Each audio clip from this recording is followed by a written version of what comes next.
Kita bisa berjumpa lagi dalam rangka memenuhi kewajiban kita sebagai seorang muslim, yaitu belajar lagi agar lebih mengerti dan cinta kepada agama kita, agar kemudian kita bisa hidup di atas dunia ini dengan hati-hati, karena hakikatnya hidup kita gak lama, sebentar lagi kita pergi. Maka kalau bisa perginya dengan pergi yang terbaik, yaitu husnul khotimah di atas ilmu. Ibu yang dirahmati Allah Subhanahu wa taala, kita baca dulu nih pertanyaannya nih. Untuk direwangi nulis ini. Yang pertama, kajian lewat radio mulai. Ustadznya bilang sebagai umat Islam wajib memuliakan tamu selama 3 hari lebih dari 3 hari menjadi sedekah atau tidak wajib. Pertanyaannya mohon dijelaskan dari pengertian wajib memuliakan tamu selama 3 hari. Ibu yang dirahmati oleh Allah Subhanahu wa taala, soal 3 harinya dalam memuliakan tamu saya nggak tahu.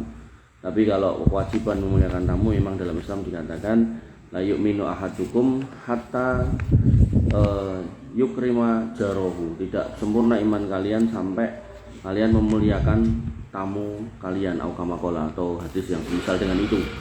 Sehingga itu menunjukkan indikasi keimanan atau kebaikan seorang muslim itu adalah memuliakan tamu. Tentu tamunya nggih tamu yang punya adab nggih. Artinya kalau ngapunten jenengan ning omah dhewe ya setri ditamoni wong lanang bengi-bengi terus dilebokke 3 dina niku mboten bener niku. Artinya tamu yang tahu waktu gitu kan. Terus tamunya pun kalau bilang ajeng nginep misal, itu juga tentu tempat yang ada kamarnya, yang tentu jauh dari fitnah. Tapi kalau nggak ada kamarnya, nggak ada tempatnya, tentu itu tidak diperbolehkan. Ngoten nggih. Dan kemudian jenengan sebagai seorang istri, misal panjenengan yang masih punya garwa, tetap harus izin pada suaminya. Jadi jangan sampai kemudian dalam rangka menjalankan sunnah, sebenarnya ini sunnah wajib dalam artian sunnah yang ditekankan, sunnah muakkadah untuk memuliakan tamu, tapi jenengan malah nabrak aturan tentang kewajiban taat sama suami. Dan nanti dalam bab suami istri itu disebutkan bahwasanya seorang istri yang baik tidak memasukkan laki-laki yang tidak atau orang yang tidak disenangi oleh suaminya. Di suami itu kan kadang ada masalah, ada urusan sama orang-orang tertentu, lah kok malah sing disedia nyelin itu dilebokke omah, dan itu malah tidak baik. Artinya enggak semua nggih tamu itu bisa dimasukkan ke dalam rumah. Apalagi kalau udah lain jenis jenis kelamin gitu kan. Maka itu berpotensi fitnah, maka bagusnya jenengan juga siapkan kursi di depan rumah gitu. Jadi kalau emang ada yang bertamu laki-laki gitu kan sendirian, jenengan juga mungkin di rumah sendirian, bagusnya di luar saja dan sebentar aja, nggak usah lama-lama gitu. Sampai dicepak ke kopi, bar kopi, teh, bar teh, sego, bar sego, cepak ke neh buah-buahan, golek ke neh pelem gitu kan, gawe ke rujak gitu kan, ora mulih gitu. Ya, jadi ini kembali kepada kondisionalnya ya, tamunya seperti apa, kondisi rumahnya seperti apa, kondisi keluarga jenengan seperti apa. Prinsipnya secara umum memang Islam memerintahkan kita untuk memuliakan tamu, menjamu tamu dan seterusnya. Kemudian yang kedua, bagaimana bila tamu lebih kaya dan tidak mau dijamu selama 3 hari? Ya nggak harus 3 hari makanya tadi. Jadi kata 3 hari ini saya nggak tahu. Yang saya tahu itu larangan untuk nengengan. La yahillu limuslimin la yahillu limuslimin ayah juro akhahu fauqa salasi layalin. Tidak halal seorang muslim ngenengke ya. Yahjur itu menghajar niku bahasa Jawa ini penake niku ngenengke saudaranya muslim yang lain di atas 3 malam. Artinya kalau dikurang dari 3 malam itu karena mungkin kondisi emosi mungkin masih monggo lah gitu kan. Jadi misalnya dengan bar diskusi nopo gitu kan, milih iki apa kae. Nah, akhirnya sok-sokan mentok terus Mas mbuh nesu to. Nah niku nek 1 malam, 2 malam, 3 malam mungkin masih aman lah. Tapi kalau udah 3 malam lebih, maka dikatakan di atas itu la yahillu, tidak halal. Nah, tidak halal berarti apa? Haram. Nah, haram berarti dosa, ngoten. Makanya nanti dalam bab hari Senin dan hari Kamis, kemuliaan hari Senin dan hari Kamis, Allah itu mengatakan pada malaikat, kasih ampunan buat hamba-hambaku kecuali ya, tahanan. Pada siapa? Orang yang masih bermusuhan sampai mereka berdamai. Makanya kaidah-kaidah ini memang harus hati-hati, dan Dan kula niku kadang niku ajeng isi pengajian mau nyepake materi, ngritik enten ayate hadise tiba-tiba lali. Lali nglebokke napa materi niku ten HP. Karena ini bentuk kitab, kadang kan kajiannya nganti dina ping 5 ngoten kitab 5 kan kathah banget. Dadi makane kula lebokke nang HP. Kadang niku lali nglebokke. Begitu lali nglebokke, kula nggih rawani Bu, ngarang-arang ngoten rawani. Akhirnya materi masjid liya kula cemot. Dan niku lajeng nyampe kene iki ning gandeng materi lali kula gantos niki nggih. Ya untungnya jamaah manut-manut. Nggih. Nah, artinya itu dalam rangka hati-hati. Nah, kadang tuh ngapunten nggih, kadang ada pengajar-pengajar agama kita panjenengan yang kita lihat entah di radio entah di TV. Itu kadang niku lali dalile ini tetap ngegas. Akhirnya nggih ngeten iki mengucapkan angka-angka yang ngapunten nggih. Kula alam menapa enten apa mboten kula mboten ngertos ini. Terkait dengan memuliakan tamu 3 hari 3 malam ini. Saya enggak tahu. Dan jelas itu bukan sebuah kewajiban ya. Jadi kalau jelas-jelas jenengan di rumah perempuan sendiri lalu yang datang laki-laki ya pun butuhin apa Mas gini-gini pun rampung pun enggak usah kemudian tawari jenengan nginep nang mboten gitu. Mboten wong kula ajeng ngeterke kula tok mesti tak nginep. Marah karo-karuan toh. Makanya ini bukan sebuah kewajiban harus seperti itu gitu. Nah, nek dia lebih kaya gimana ini? Ya tetap dijamu. Tetap dijamu. Dijamu itu maksudnya bukan berarti terus menunjukkan jenengan bisa memberikan lebih baik gitu. Wah, dia senangnya makan daging pitik terus jenengan tuh kok daging sapi mboten. Maksudnya sesuai kemampuan. Oh kok sagete ngekeki namung teh kali napa suguhan-suguhan ringan ya monggo. Yang penting niku pun dicepake. Nah, nanti akan tahu dia mau apa enggak kan ya nek diunjuk apa enggak. Masa aku ning ngono kayak akuane mboten dicoblos padahal dhek ngelak yus ben. Penting kan nyugoi to. Nah, ngoten.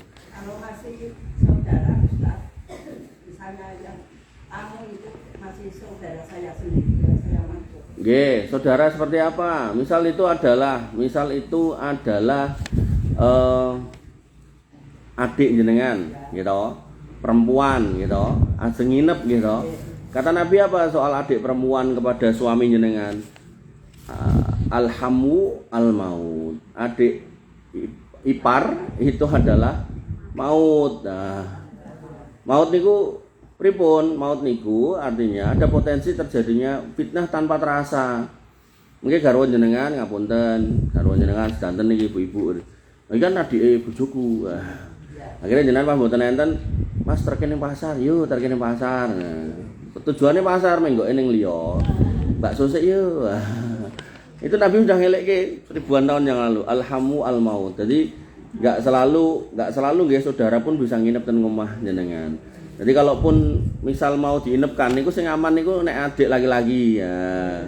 Karena mungkin kan lawan kontrane kan sama suami jenengan. Hadap-hadapane kan kalih suami jenengan gitu kan. Nah, maka itu lebih aman. Tapi kalau adik perempuan nah niki hati-hati. Nomor adik perempuane ngapunten sosokan enten Mbak Yune wongnya biasa-biasa kalem tapi adike kemenyek kan enten. Kon kudungan megah gitu kan, sosok lali klamben barang gitu kan. Lah ngoten niku wah rusak niku saestu. Walaupun niku adik kandung niku ampun dilebokke jero omah. Ampun dilebokke jero omah. Napa melih jelas-jelas niku napa ngapunten nggih, sosok kan ngapunten. Sosok adike luwih ayu barang ngoten niku. Nah niku ampun. Dan apakah berlaku yang beda agama? Enggak apa-apa ya. Jadi kita dalam muamalah dengan orang non-muslim, kita menjamu orang non-muslim itu enggak apa-apa. Tentu dengan syarat dia tidak mempraktekkan agamanya di rumah jenengan. Jadi kemudian nginep kene 3 dina, tapi karo meh enek ke acara karo kanca-kanca SMA apa kebaktian ning kene. Nah niku mboten asal nggih. Hal kayak gitu jangan sampai terjadi di rumah kita. Misal saya punya keponakan non-muslim menginap di rumah saya selama 3 hari. Boleh enggak apa-apa? Enggak apa-apa nggih. Jadi kita harus lurus akidah tapi juga harus lurus muamalah. Lurus muamalah itu seperti apa? Saya sudah jelaskan atau bah panjang lebar terkait dengan muamalah dengan orang non-muslim. Prinsipnya kita itu disuruh baik sama orang non-muslim. Saya itu. Bahkan sampai Nabi mengatakan man qatala mu'ahadan lam yarah raihatal jannah. Siapa yang membunuh orang non-muslim, menyakiti orang non-muslim enggak akan mencium bau surga. Dan bau surga niku kata Nabi enggak bisa dicium pada jarak 40 tahun perjalanan. 40 tahun perjalanan niku singkat cerita niku setara dengan 700.000 kilometer. Niku setara dengan 17 kali ngubengi bumi lewat garis khatulistiwa. Nanti jenengan ngubengi bumi ping 17. Nah, niku jarak yang bisa terciumnya bau surga. Nah, Nabi mengatakan orang yang membunuh orang kafir di negeri yang damai nggak akan pernah mencium bau surga padahal baunya itu sejauh ini. Ini ancaman keras bahwasanya kita walaupun akidah kita tegas, kita nggak akan mencampur adukkan agama kita dengan mereka, tapi kita tetap disuruh untuk berbuat baik sama mereka.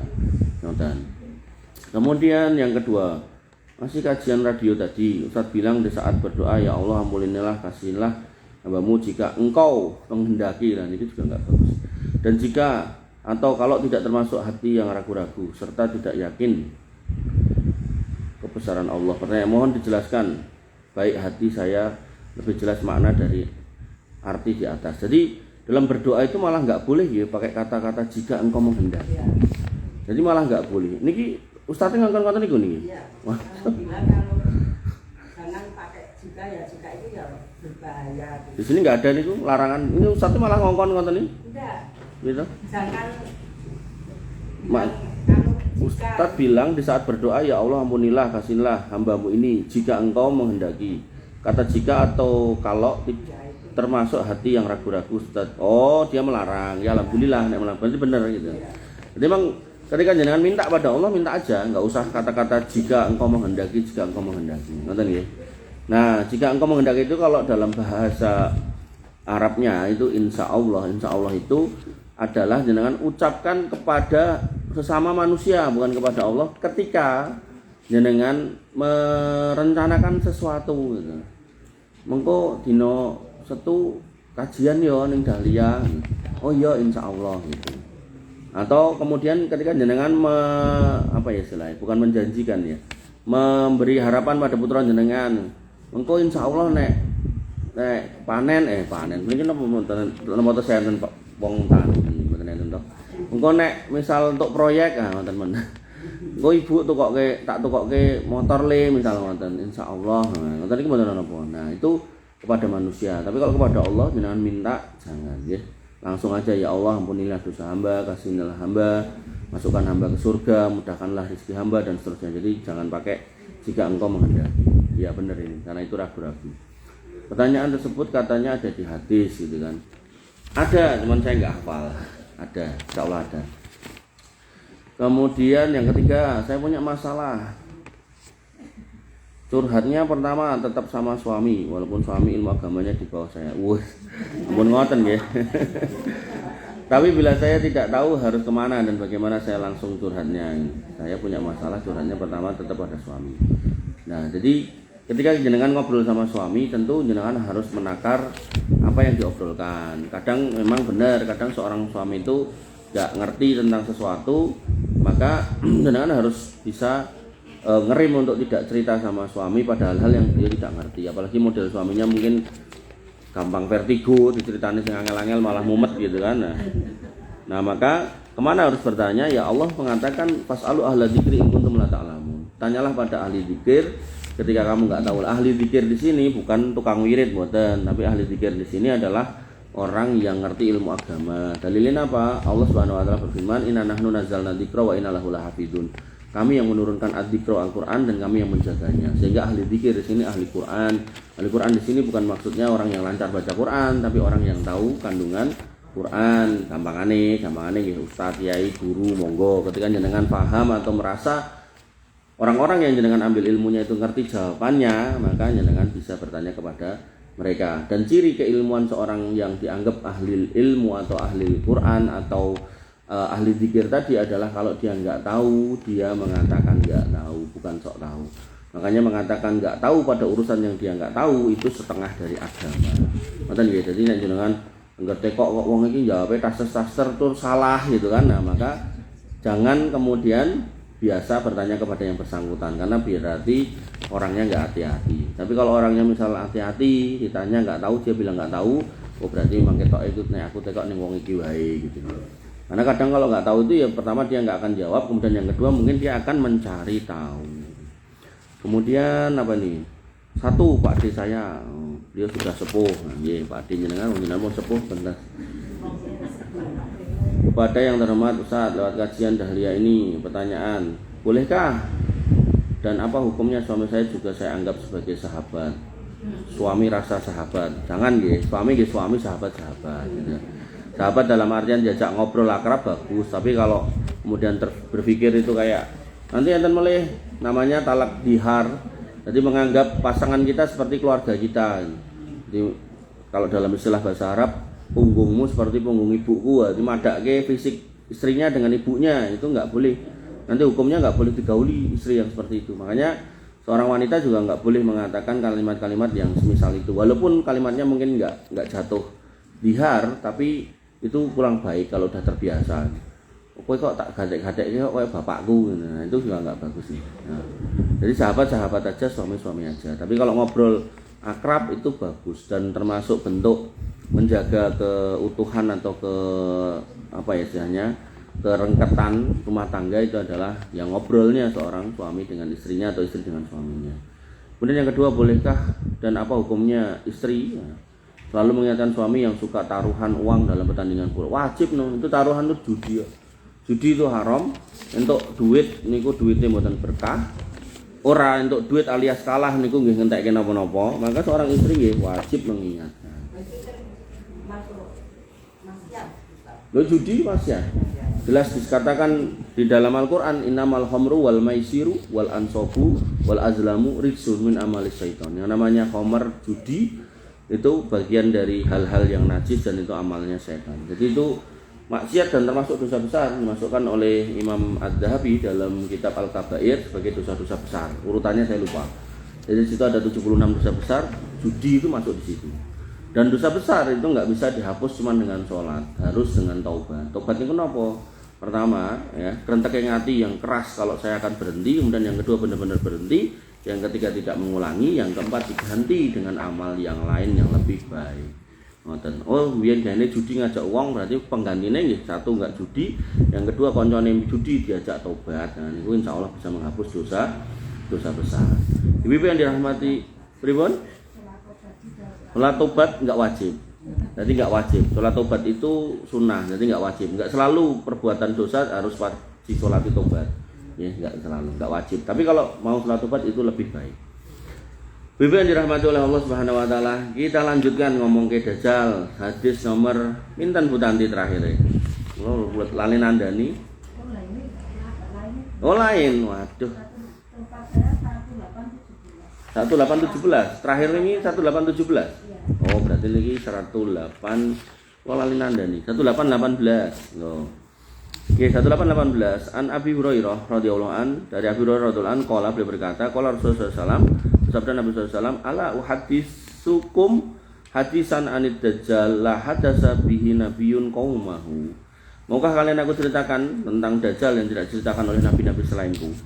Jadi Nabi menyampaikan ciri dajjal yang mana nabi-nabi yang lain itu enggak pernah ngasih tahu. Yaitu apa? Nah, ini bocoran. Jadi Nabi Muhammad itu memang punya keutamaan-keutamaan yang enggak dimiliki nabi yang lain. Innahu a'war. Dia adalah seorang yang akwar. Akwar itu yang cacat matanya. Matanya dua, tapi satunya sakit. Jangan salah kayak sebagian orang yang memahami matanya satu tok gitu kan. Kados nek film kartun niku nama Minion niku mboten. Jadi matanya bener-bener dua. Ning satunya mboten saged dipakai. Wa innahu yaji'u ma'ahu bimisalil jannah wal nar, dan dia datang dengan semisal surga dan neraka. Jadi hal-hal yang dianggap baik oleh manusia dan juga ada yang dianggap jelek yang nerakanya itu. Falladhi yaqulu innahal jannah hiyanar. Maka yang terlihat sebagai surga oleh mata manusia sesungguhnya itu neraka.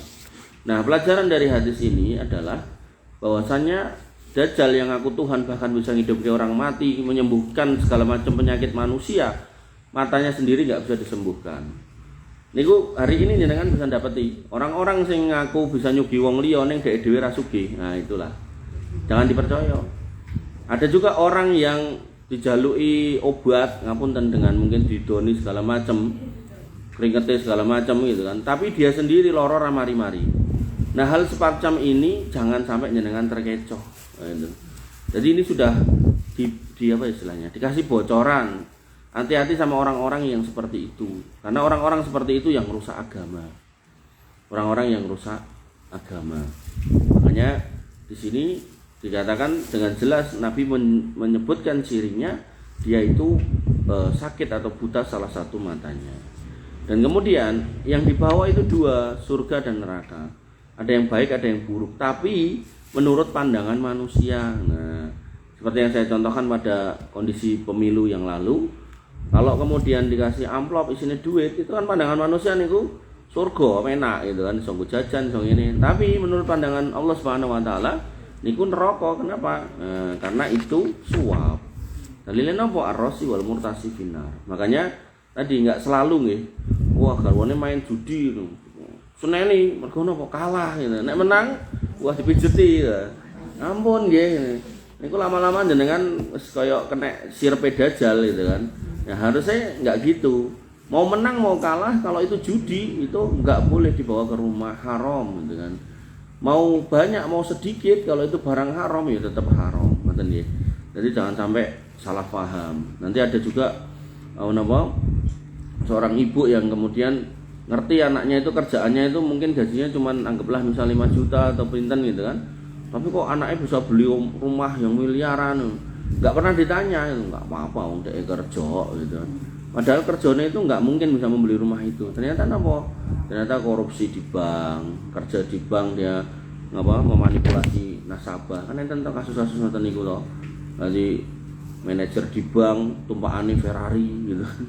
Ternyata dia nasabahnya nasabah prioritas, dicekeli buku biliet giro. Jadi nasabahnya itu saking sibuke niku nek ajeng pencairan niku tinggal nelpon, "Mbak, tolong tuliske ning nggone nggo Pak iki sekian miliar." Dhek nulis dhewe nggo dhek gitu kan. Nah, kira bener bocor duitnya nasabahnya itu. Nah, itu yang dulu kasus Sinten Malindadi ngoten kan ngoten niku. Dan itu juga enggak cuma terjadi di bank konven, bank syariah juga ada, dan Bogor niku ngoten niku. Jadi sertifikat niku di kopi, kopiannya terus di jaminan dan bank ini ku di pencairan kredit, terus kreditnya digawe macet. Pokoknya intinya Bapak Ibu-ibu yang dirahmati oleh Allah, ketika jenengan gadah sederek suami putra yang kerja di tempat-tempat kerja, insya Allah jenengan bisa punya bayangan gajinya berapa. Maka kalau membawa duit-duit yang kiranya nggak lazim, nggak masuk akal jumlahnya, maka itu jenengan sebagai orang yang mencintai menyayangi mereka wajib untuk bertanya, iki kok ngendi? Enggak apa-apa. Mending diselamatkan di dunia daripada nanti dia harus bertanggung jawab di akhirat. Kemudian berikutnya, ampun kados sing divonis 6 tahun kan merugikan negara 300 triliun. Wah, dengan bangga naik ulang tahun ditukokke pesawat gitu kan. Nak kula ora tau ulang tahun gitu kan. Mau njaluk isone nukokke pesawat-pesawatan gitu kan. Ya Allah.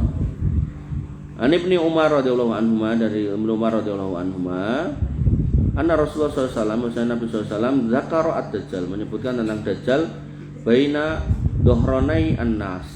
Bahwasanya beliau menyebutkan tentang dajjal di antara atau ketika berada di antara manusia. Faqala, dan beliau mengatakan, innallaha laisa bi'awar. Allah itu bukan atau tidak buta atau sakit sebelah matanya. Ala wa innal masih ad-dajjal a'warul ainil yumna. Bahwasanya dajjal itu yang sakit matanya sebelah kanan. Ini juga menjadi pertanda. Nanti nek jenengan ketemu orang yang sakit matanya sebelah kiri, ketoke dajjal dhek. Mboten nggih. Ini detail loh sampai dikatakan kanan loh gitu. Karena ainahu inabatun tofiyatun. Dan dikatakan di sini matanya itu seperti buah anggur yang muncul, mencoto. Jadi kados kayak meh medal niku. Dan hari ini kan enten biaya-biaya ngoten niku. Jadi matanya itu bola matanya kayak ada yang meh coplok ngoten. Malah enten sing dadak didudul ngene kayak bener-bener meh metu gitu. Nah, itu menunjukkan kalau ini manusia biasa. Lah, kenapa kok dadak diberikan keistimewaan bisa menghidupkan orang mati dan seterusnya? Maksudnya itu sebagai fitnah buat orang pada hari itu, mana yang berpegang di atas akidah yang benar dan mana yang tidak. Dan orang beriman akan ngerti kalau Allah itu maha sempurna, nggak mungkin ada cacatnya. Sehingga kalau ketemu sama menungso sesekti apapun tapi kok kayak gitu kan, maka ya itu pasti bukan Tuhan. Dan Allah juga sudah menyebutkan kalau Allah itu nggak akan sama dengan kita dalam berbagai macam sisinya. Laisa kamitslihi syai'un, nggak akan sama dengan makhluknya sedikit pun, syai'un. Wa huwa samiul basir, dan Allah itu maha mendengar, maha melihat. Jadi punya kemampuan untuk mendengar dan melihat, dan kita juga punya. Cuman as-sami wal basirnya Allah itu beda dengan kita. kita mendengar makin tua makin SP sudah pangrungon gitu kan. Kita melihat makin tua berkurang penglihatan kita nggih rabun, ada yang plus, ada yang minus kan ngoten. Bahkan ngapunten saya mungkin pernah cerita ten mriki ada jamaah saya di Karanganyar sana, bapak-bapak gede dhuwur tensinya tinggi gitu. Nah, mungkin lupa ngontrol tensinya sampai akhirnya retinanya coplok gitu. Jadi nggak cuma plus minus, retinanya coplok Bu gitu. Mboten kacamatane coplok, retinanya jero rata ini loh, coplok gitu. Dan apa? Belum buta. Dan tadi pagi dia pas saya mau pulang itu dicegat, kalau kajian dan mereka bar subuh dicegat konsultasi. Yang sebenarnya dari konsultasinya itu sebenarnya kalau nanyanya dari dulu mungkin masalahnya nggak panjang, tapi karena nanyanya udah ya baru kenal sekarang. Jadi beliau itu nikah sama orang non muslim, terus belajar agama, terus dikasih tahu nek gak boleh seorang muslim nikah dengan non muslim, terus disuruh cerai. Nah istri yang dinikahinya yang sudah melahirkan anak 3 itu digugat cerai, ora trimo. Akhirnya istrinya bermanuver sedemikian rupa, pokoknya nek pisah itu sudah dikiri. Bener, jadi semua aset-aset yang didapat dari orang tua nih sama-sama PNS. Jadi kalau dihitung dengan kalkulasi hari ini di tempat sana itu ngapunten gaji PNS itu nggak bisa buat beli aset di sana karena sudah miliaran gitu. Nah itu nggih terus piye carane sama istrinya itu diambil semuanya. Ini nek tanya sama saya bilang ya lanjutkan aja nikahnya, nggak usah cerai karena dia laki-laki yang perempuan non muslim Nasrani itu boleh dalam Islam. Tapi kalau dari awal tanyanya nyari yang Islam aja. Tapi nek udah berjalan gitu ditutupkan aja sampai selesai. Boleh, mung maling diperbaiki muamalahnya. Berarti napa perbaiki muamalahnya? Oh, kalau ke misa atau ke gereja jangan dianterin. Oh, rumahnya jangan ada salibnya. Itu nek laki-lakinya muslim, perempuannya ahli kitab. Tapi nek dibalik, nah, itu ndak boleh, memang harus pegatan. Ngoten nggih.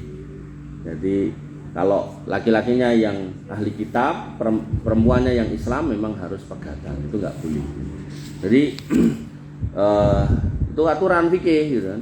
Akhirnya yang terjadi dia benar-benar dalam keadaan hari ini jatuh miskin. Jadi semua yang dia punya itu bicaranya diambil sama istrinya itu. Dan istrinya menang terus di pengadilan karena argumennya iki engko dienggo anak, mergone dhek wis kawin meneh.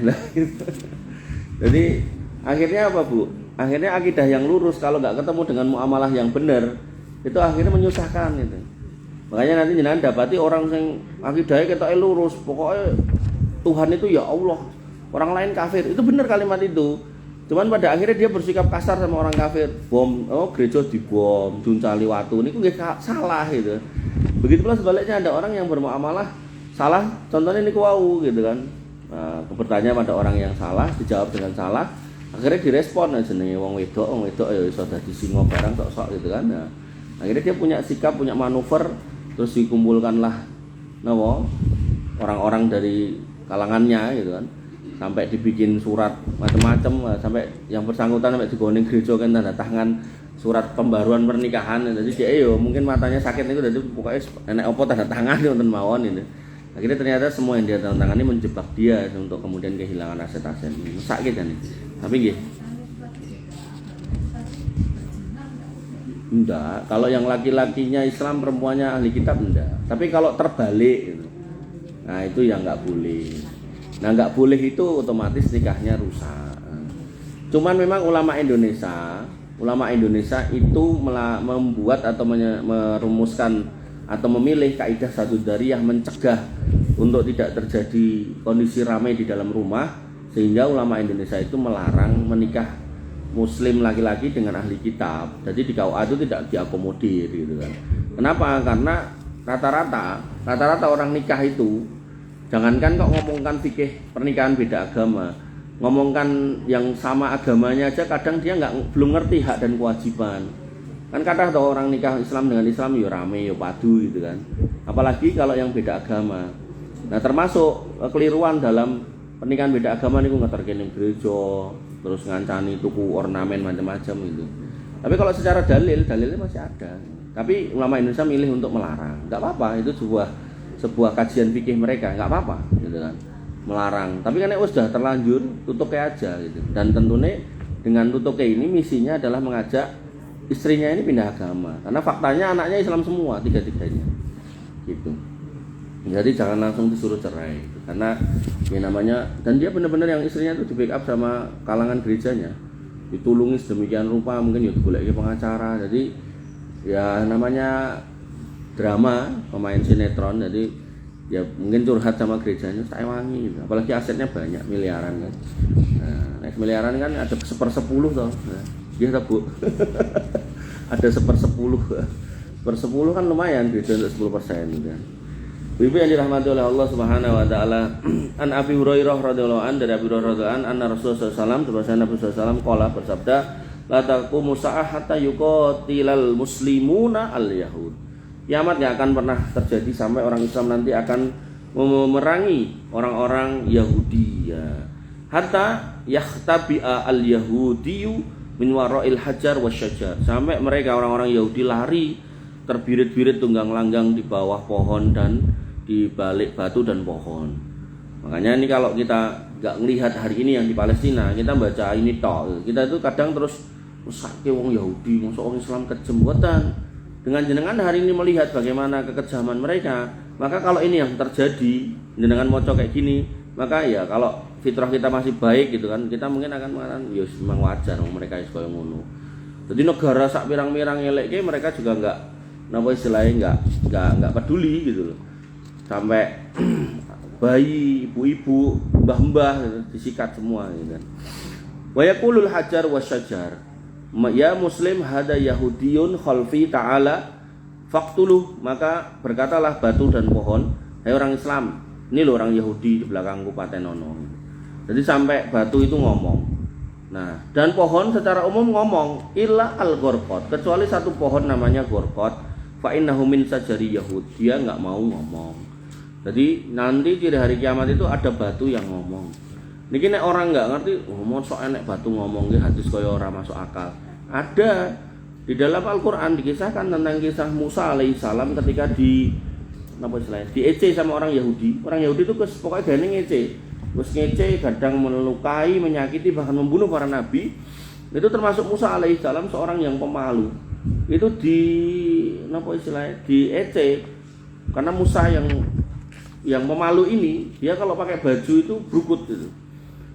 Orang Yahudi mengatakan nanti orang Musa iki brukut mergo nek dibuka klambine awake kuwi gudiken. Enek penyakite gitu. Makanya klambine kaya ngono kuwi gitu. Dan orang Yahudi pada zaman itu, jangankan zaman itu, zaman jenengan cilik-cilik dulu, misal yang di kampung ya, nek ten kota mungkin sungainya udah jelek.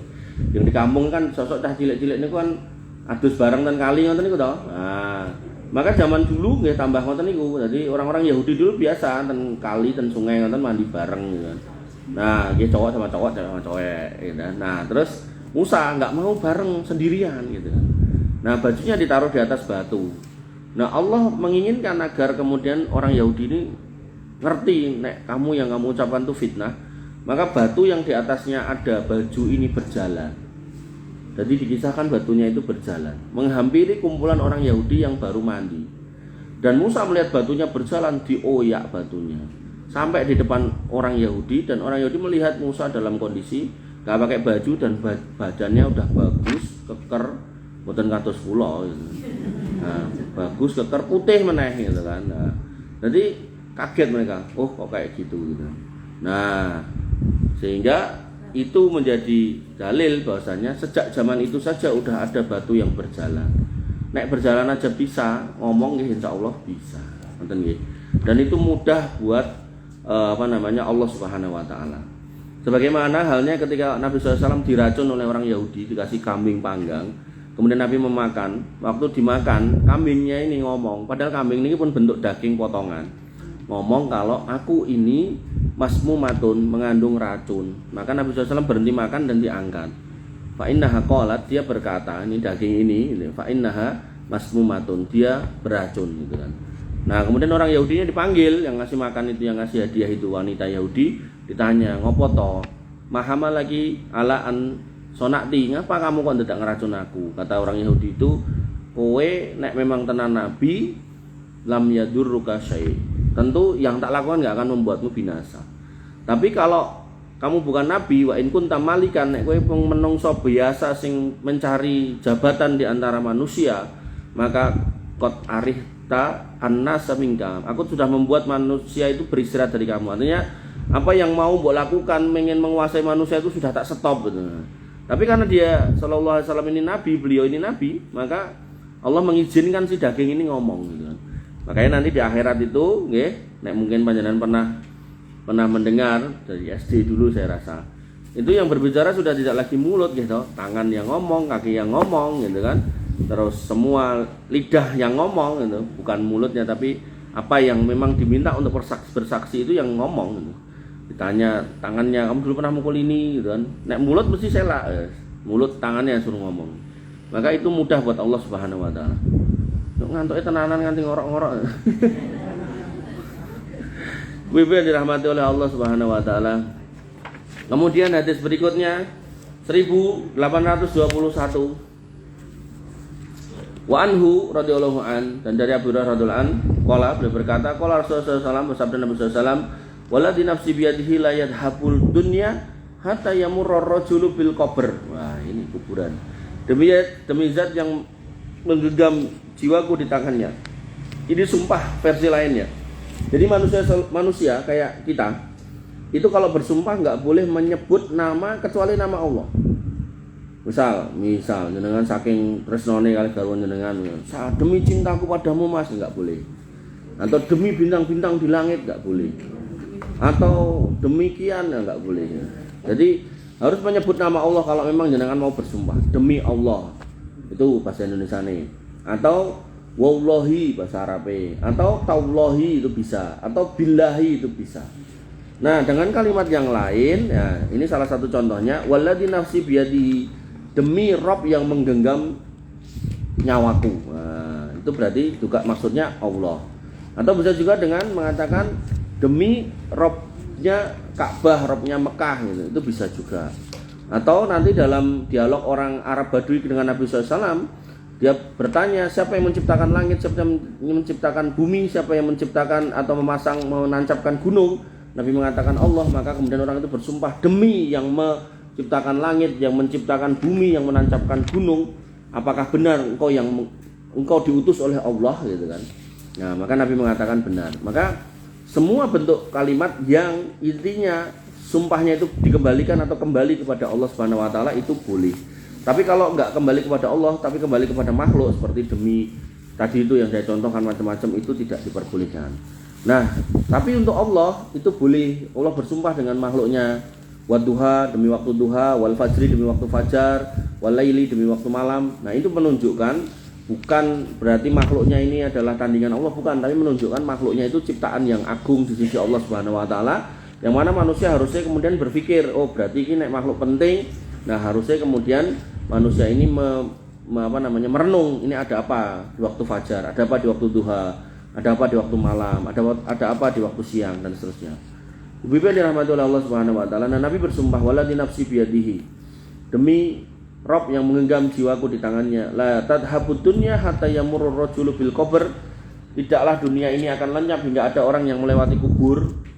Kemudian fayatamarraghu alaihi, maka dia berhenti dan kemudian berguling-guling. Wa yaqulu, dan dia berkata, ya laitani makana sahibi hadzal qabr wa laisa bihi ad-din ma bihi illal bala. Dan kemudian dia berkata, alangkah baiknya sekiranya aku menjadi penghuni kubur ini. Dia mengatakan demikian bukan karena agama, tapi karena bencana besar yang menimpanya. Jadi hari ini sudah kita dapati orang-orang yang kemudian punya cobaan hidup yang besar. Entah apa, saya macam-macam kan, ada yang mungkin dicoba keluarganya, ada yang mungkin dililit utang, ada mungkin yang dicoba dengan saudaranya sampai hampir putus asa, kemudian mungkin marani simboknya atau bapaknya yang sudah meninggal di kuburan. Kemudian nangis-nangisan minggu dan mengatakan, walah mbok ya aku melu kowe gitu kan. Karena ada orang-orang kayak gitu. Bahkan jangankan ada, lebih parah dari itu, belum lama mungkin berapa bulan yang lalu ada anak SMP atau SMA saya lupa di Bekasi itu. Jadi bapak ibunya ini cerai atau OTW cerai gitu. Nah dia ini anak yang sangat sayang sama bapaknya. Qadarullah bapaknya meninggal. Nah anak ini ikut ibunya. Terus tiba-tiba melipir ke kuburan bapaknya. Dan melipir ke kuburan bapaknya dan dia istilahnya apa ya? Pokoknya meratapi kesedihan meninggalnya bapaknya ini. Kemudian dia pulang, masuk kamar, nulis surat buat bapaknya yang sudah mati gitu. Dan bunuh diri gitu. Perempuan masih muda. Dan dulu fotonya ya nggak elek gitu kan. Artinya ya namanya setan ya seperti itu gitu. Makanya di sini disebutkan kiamat itu akan mendatangkan cobaan pada orang-orang yang beriman. Makanya jenengan yang hari ini mungkin dicoba dengan penyakit, dicoba dengan keluarga, anak, mungkin mantu dan seterusnya. Mang sabar. Jadi mati itu bukan jalan keluar, justru itu yang ditakutkan Khalifah Utsman bin Affan, yaitu kuburan itu. Jadi Khalifah itu kalau dengar ayat tentang surga dan neraka, beliau biasa aja responnya. Biasa bukan berarti gak menghargai, enggak. Tapi beliau ketika tahu atau melihat kuburan atau mendengar kisah kuburan, beliau menangis. Kenapa? Karena beliau pernah mendengar dari Nabi SAW kalau awal proses masuknya orang atau manusia ke akhirat itu adalah kuburan. Orang yang sukses di kuburannya, maka mudah urusannya setelahnya. Orang yang gagal di kuburannya biasanya tambah ruwet gitu kan. Makanya jangan sampai ya, kemudian kita menganggap mati itu sebagai solusi. Mati itu bukan solusi, benar bukan solusi. Justru mati itu awal dari sebuah cerita yang lebih parah lagi. Ketika jenengan mengakhiri dengan cara yang jelek, ya otomatis kematian itu jelek. Makanya ada orang yang saking budreknya sampai pilih bunuh diri, itu sebenarnya bukan solusi. Dia sedang mencari masalah yang lebih gede.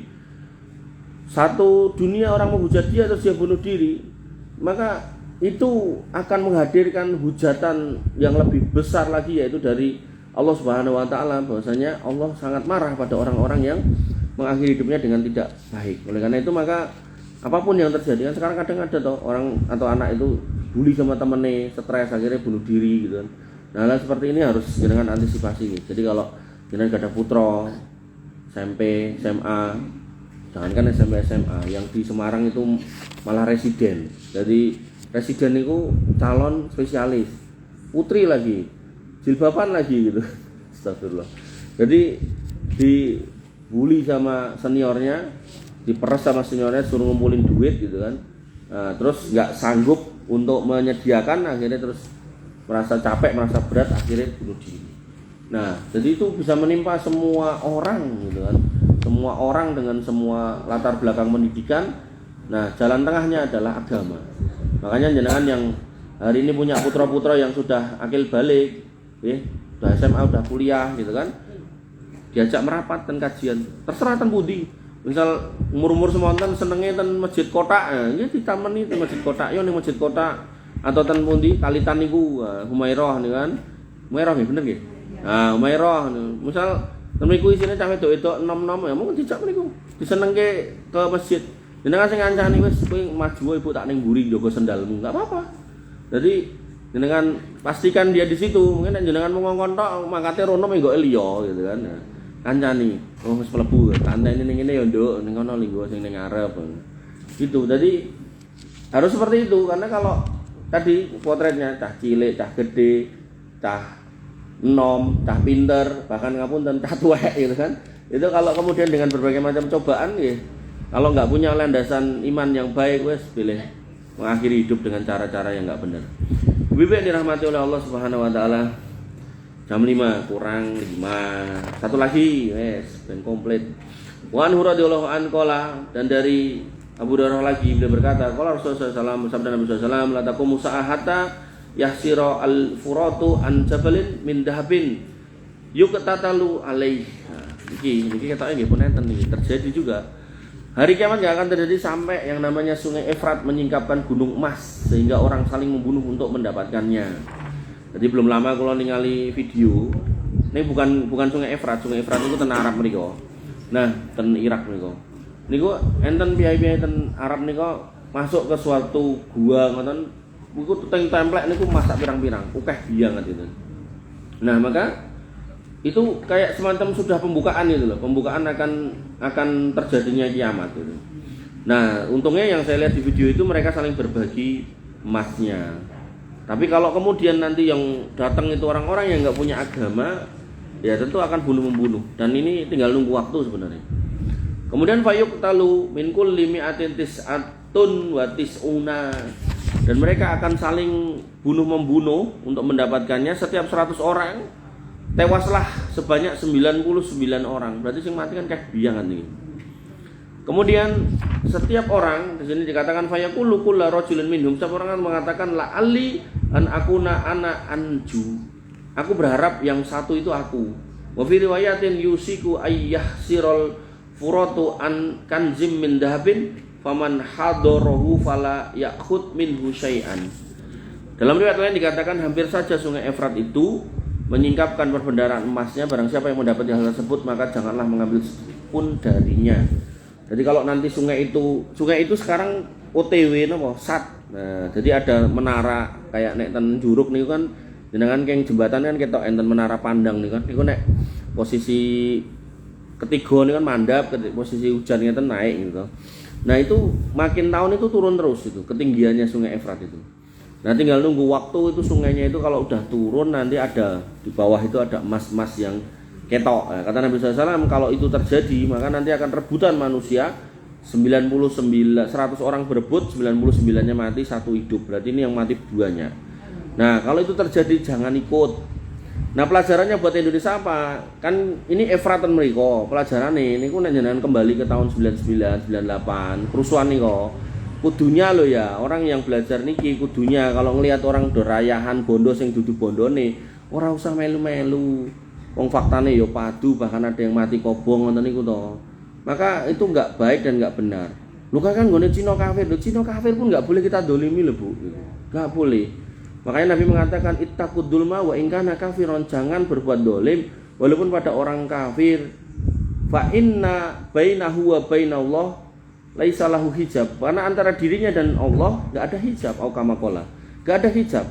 Jadi walaupun dia jane salah dalam meminta berdoa kepada Tuhan yang salah, tapi Allah tahu nek dia berdoa karena didolimi dikabulkan. Makanya jangan menganggap bahwasanya mendolimi Pak Petrus karo Pak Paulus itu sebuah kebaikan. Mboten, itu justru salah.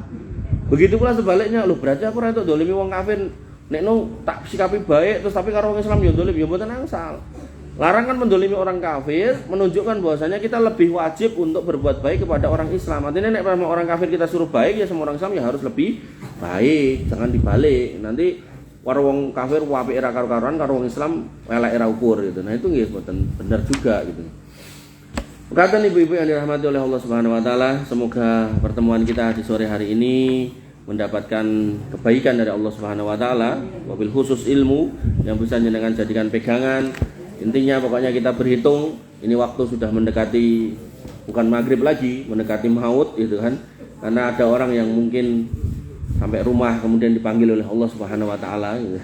Jadi kula ngisi ten berapa masjid ngoten niku berapa kali niku dikirimi lelayu Pak Takmirnya yang meninggal gitu kan. Sing dereng dikirimi lelayu Pak Takmir ini kan taubah kula. Berapa masjid niku pun gitu kan.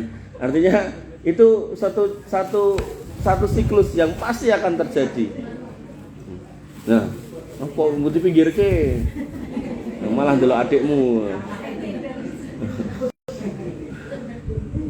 Niki jane nggih kula jane ngerti iki nang turu ning pokoke ikut ya wis. Oke.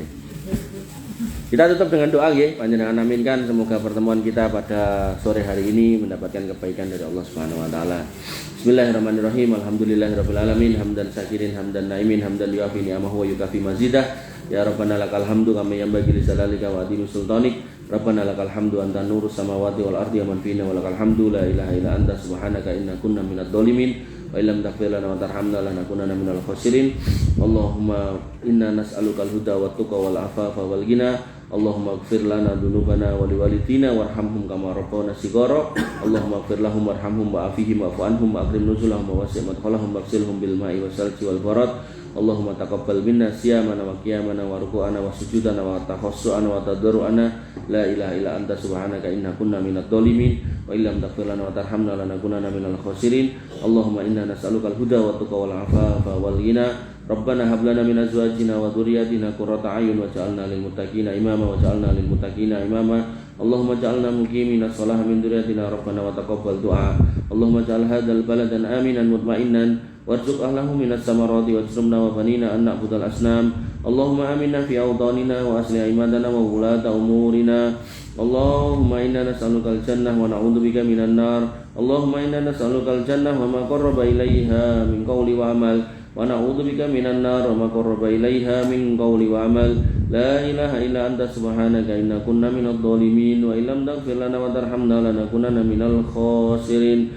Rabbana dhalamna anfusana wa illam taghfir lana wa tarhamna lanakunanna minal khasirin. Allahumma inna na'udzubika min fitnatil mahya wal mamat, wa na'udzubika min fitnatil qabri wa adabil qabr, wa na'udzubika min fitnatil masiihid dajjal, wa na'udzubika min adabi jahannam.